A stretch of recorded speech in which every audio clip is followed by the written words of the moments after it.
Hadirin jamaah Jumat yang dimuliakan Allah Subhanahu wa ta'ala.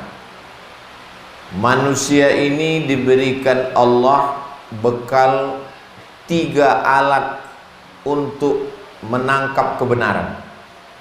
Yang pertama, innas sam'a, pendengaran. Yang kedua, wal basar, penglihatan. Yang ketiga, wal fuad, hati dan pikiran. Ketiga-tiganya ini nanti akan ditanya di hadapan Allah Subhanahu wa ta'ala. Innas sam'a wal basara wal fuada kullu ulaika kan anhu mas'ula. Kullu ulaika, semuanya, kana anhu mas'ula, akan disoal, akan ditanya, akan diminta pertanggungjawaban di hadapan Allah Subhanahu wa ta'ala. Maka laki-laki kepala rumah tangga yang tidak dalam keadaan sakit, tidak dalam keadaan pekerjaan berat, tidak dalam keadaan perjalanan jauh, maka dia mesti mendengarkan khutbah Jumat. Wajib man tarakal jumu'ata 3 marratin, siapa yang meninggalkan salat Jumat 3 kali tahawunan, karena menyepelekan salat Jumat, meremehkan salat Jumat, taba'allahu ala qalbih, Allah mengunci pintu hatinya. Kenapa akhir dari hadis ini adalah hati? Berawal dari pendengaran. Mendengar saat khutbah Jumat, 3 kali tidak mau mendengar khutbah Jumat, taba'allahu ala qalbih, dikunci pintu hati. Mengapa tidak dikatakan dipekakkan telinganya? Karena telinga tetap mendengar, tapi tidak sampai ke hati. Semuanya dalam Islam ini adalah hati. Ala fil jasadi mudghah. Ketahuilah di dalam badan tubuh jasad ada segumpal, ada sekepal. Idza salahat salahal jasadu kulluh. Kalau yang segumpal itu sehat, yang lain ikut sehat. Wa idza fasadat, kalau dia rusak, kalau dia sakit, fasadal jasadu kulluh, yang lain ikut menjadi rusak. Ala wahyal qalb, dia adalah hati. Maka kutukan yang paling besar, laknat yang paling berat bukan sakit. Dulu sebelum Islam datang, orang menganggap penyakit itu laknat.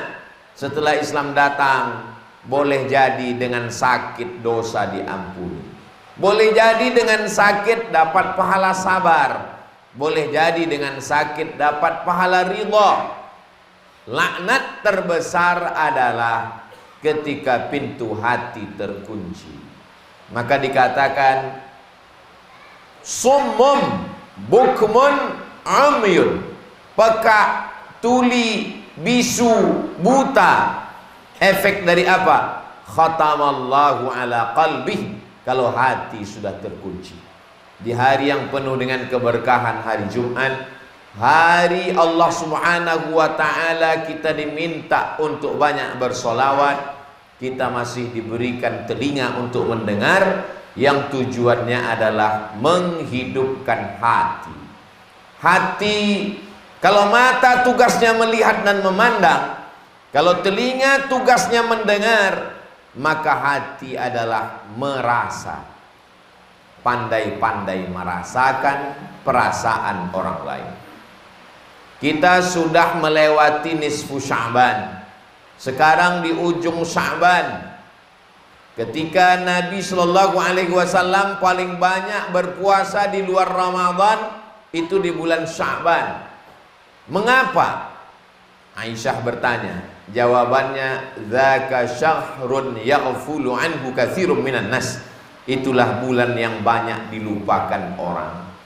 Ketika orang banyak lupa, kita ingat, maka kita punya nilai lebih dari orang lain. Mengapa tahajud itu punya nilai lebih? Karena banyak orang tidur, orang lupa, kita tetap ingat. Mengapa amal bulan Sya'ban itu lebih? Karena banyak orang lupa dan Nabi Muhammad Sallallahu Alaihi Wasallam ingat. Ingat itu letaknya di hati dan pikiran. Tugas telinga mendengar, tugas mata melihat dan memandang. Yang didengar oleh telinga sampai ke hati. yang dilihat oleh mata sampai ke hati, menghidupkan hati dengan banyak mendengar dan banyak melihat. Wa idza quri'al Qur'an, kalau Quran dibacakan, fastami'u lahu, dengar baik-baik. Kenapa disuruh mendengar? Fastami'u lahu wa ansitu la'allakum turhamun, supaya turun rahmat Allah. Apa tanda rahmat Allah itu turun? Hati menjadi hidup. Bukan berarti orang yang pandai membaca Quran, menulis Al-Quran, itu cara, jalan, wasilah. Tujuan dari semuanya adalah bagaimana hati itu hidup, bisa merasa. Tanda mata terbuka, bisa melihat. Tanda telinga mendengar, berfungsi, masuk dia ke dalam lubuk hati. Maka ketika orang sudah mengaku beriman, apa tandanya? Hatinya mudah merasakan perasaan orang lain. Maka puncak iman dalam Islam, la yu'minu ahadukum, kamu belum beriman. Kalaupun kamu beriman, imannya belum sempurna. Hatta yuhibba li akhihi, sampai kau bisa merasakan perasaan saudaramu. Ma yuhibbu li nafsihi, sama seperti yang dia rasakan. Kalau saudara saya itu lapar, maka bagaimana rasa laparnya? Dirasakan dengan puasa Senin Kamis. Sedikit-dikitnya puasa Ayyamul Bait 13, 14, 15. Lebih banyak lagi puasa Nabi Daud alaihissalam, yasumu yauman wa yuftiru yauman, puasa sehari dan makan sehari. Dan ada puasa yang sangat panjang, Syahrul Ramadan alladzi unzila fihi al-Qur'an, merasakan perasaan orang lain. Karena lapar tidak bisa didefinisikan dengan kata-kata. Lapar itu mesti dirasakan. Bagaimana rasanya lapar? Tahanlah makan dari mulai terbit fajar azan subuh sampai terbit rona merah azan maghrib. Saat lapar sudah menyentuh ke tangkai jantung, menyentuh lambung, menyentuh hati, maka insya Allah ringan tangan berbagi. Begitu Allah Subhanahu wa ta'ala menyadarkan manusia supaya dia bisa merasakan perasaan orang lain. Idza amma ahadukum, kalau kamu menjadi imam, falyukhaffif, ringankan bacaannya. Mengapa imam disuruh meringankan bacaan? Karena di antara makmum itu fihi mussaghir, ada anak kecil, wal kabir, ada orang tua renta yang tak tahan tegak lama, wadzul hajati, ada orang-orang yang ada hajat, ada keperluan. Itulah mengapa ketika sholat sendirian tahajud malam, Nabi sholat sepanjang-panjangnya. Dalam hadis yang diriwayatkan oleh Sayyidatuna Aisyah radhiyallahu anha, hatta tatafattara qadamahu, sampai bengkak kedua kakinya. Lalu Nabi ditanya oleh Sayyidatuna Aisyah, lima fa'alta hadza ya Rasulullah, mengapa engkau melakukan ini ya Rasulullah? Laqad ghafarallahu laka ma taqaddama min dzambika wa ma ta'akhkhar, dosamu yang lalu, yang sekarang, yang akan datang sudah diampunkan Allah Subhanahu wa ta'ala. Apa jawab Nabi? Afala akuna abdan syakura, aku ingin menjadi hamba Allah yang bersyukur.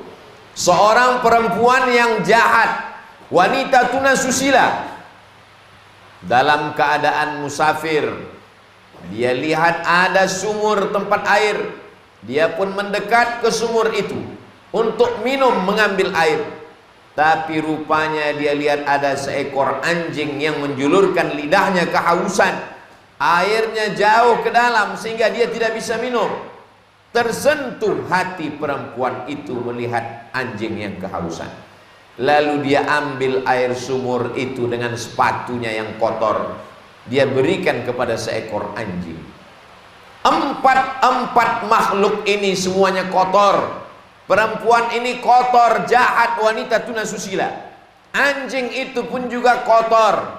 Tempat sepatu, tempat air, mengambil air sepatu itu juga kotor. Diberikan kepada binatang yang kotor oleh manusia yang kotor. Tapi Nabi mengatakan perempuan itu diampunkan Allah dosanya. Mengapa? Apa amal dia? Amalnya adalah amal hati, merasakan perasaan makhluk Allah yang kehausan. Ini bukan ajaran Nabi Muhammad SAW. Ini cerita tentang Bani Israel, umat sebelum Nabi Muhammad, yang diceritakan oleh Nabi Muhammad SAW sebagai iktibar pelajaran kepada kita. Mendengar kisah itu, sahabat bertanya, apakah perbuatan baik kepada binatang itu dianggap pahala ya Rasulullah? Apa jawab Nabi? Fi kulli kabidin ratbin sadaqah. Dalam setiap hati yang basah ada nilai sedekah. Apa maksud hati yang basah? Makhluk hidup. Walaupun berbuat baik kepada makhluk hidup, binatang itu haram, tapi kalau itu memberikan kebaikan, maka dia bernilai baik di hadapan Allah Subhanahu wa ta'ala. Kalau merasakan perasaan hewan saja pun dapat pahala, bagaimana dengan merasakan perasaan orang yang beriman? Hari ini kita tidak kekurangan orang yang sholat di masjid. Masjid banyak, penuh, jamaahnya ramai, melimpah ruah. Hari ini kita tidak kekurangan jamaah haji dan umrah. Jamaah haji menunggu kuota 20 tahun. Jamaah umrah penuh airport setiap hari, tidak pernah kosong. Kita tidak pernah kekurangan jamaah zikir, Maulid Nabi, Isra Mi'raj, tablik akbar, penuh semuanya, tanah lapang dan stadion. Kita hari ini krisis kekurangan orang yang pandai merasakan perasaan orang lain. Itulah perlunya kita mengasah. Bagaimana cara menghidupkan rasa ini? Paling tidak Nabi mengajarkan ada 5 cara. Yang pertama, at-tafakkur sa'ah, bertafakkur sesaat, merenung sejenak, waqfah ma'an nafsi, berhenti. Itulah mengapa kita disuruh bangun malam untuk merenung. Siang kita terlalu sibuk, belum lagi selesai satu pekerjaan, datang pekerjaan yang lain. Semakin canggih alat telekomunikasi, semakin sibuk pikiran kita, sampai kita tidak sempat merasa. Jangankan merasakan perasaan orang lain, merasakan perasaan kita sendiri pun kita tidak pernah. Kenapa? Karena terlalu sibuk. Maka di tengah malam, wa minal laili fatahajjad, bangunlah di tengah malam. Apa sebetulnya isi daripada solat? Solat itu adalah khusyuk. Khusyuk itu adalah kesadaran. Kesadaran itu adalah perenungan. Di dalam solat kita disuruh, inna solati wa nusuki wa mahyaya wa mamati lillahi rabbil alamin. Maka kita merenung sejenak. At-tafakkur sa'ah, berpikir sesaat, khairum min qiyami laylah, lebih baik daripada tahajud sepanjang malam. Jadi kalau kita mau hidup rasa ini, maka kita bertafakkur, berpikir sesaat. Yang kedua, kita diperintahkan merasakan perasaan orang lain, maka berpuasa sunat, mengqadha puasa yang tinggal. Idzan tasafa Sya'ban fala tasum. Kalau sudah masuk bulan Sya'ban jangan puasa lagi. Kalau sudah lewat nisfu Sya'ban jangan puasa sunat. Maksudnya tidak boleh puasa sunat bagi orang yang memang belum terbiasa puasa sunat karena sudah lewat nisfu Sya'ban. Tapi bagi orang yang mengqadha puasa yang tinggal, walaupun sudah lewat nisfu Sya'ban, di akhir Sya'ban tetap boleh. Kenapa? Mengganti puasa yang tinggal. Dilanjutkan dengan puasa Ramadan. Tujuannya adalah merasakan perasaan orang lain. Yang ketiga, bagaimana cara kita merasakan perasaan orang lain? Datang seorang yang hatinya keras, lalu kemudian kata Nabi, kalau kau ingin melembutkan hatimu, at'imil masakin, kasih makan orang miskin, wamsah ra'sal yatim, usap sapu kepala anak yatim. Kita hanya memberi makanan, kita transfer, bagus, tapi kita tidak mendapatkan sunnahnya. Kita belikan nasi, kita bawa ke panti asuhan, bawa anak istri, jalan-jalan ke danau, ke mall, ke tempat yang bagus, tidak salah. Tapi sekali-sekali pergi ke panti jompo, pergi ke panti asuhan, usap kepala anak yatim, belikan makanan yang sama dengan yang kita makan. Itu salah satu cara menghidupkan hati kita sesuai yang diajarkan oleh Nabi Muhammad sallallahu alaihi wasallam. Yang keempat, bagaimana cara menghidupkan hati ini?